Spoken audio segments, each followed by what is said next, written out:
Angel Oxen, di ba? Oh, Jim, ano ang gagawin sa husband na parating nagagalit?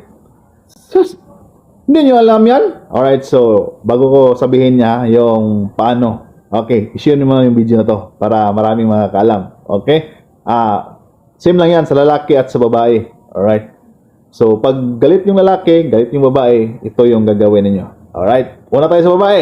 Okay. Babae, madam, ma'am, ganito yung gagawin sa mga husband ninyo. Alright? Pag umalis yung husband ninyo, pupunta doon sa barkada para mag-inuman, huwag niyong pigilan.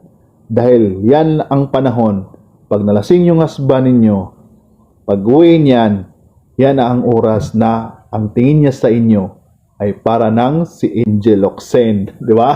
Oh, kaya wag niyong pigilin, wag niyong tarayan, wag niyong bungangahan. Sa mga lalaki naman, pag yung mga asawa nila aalis,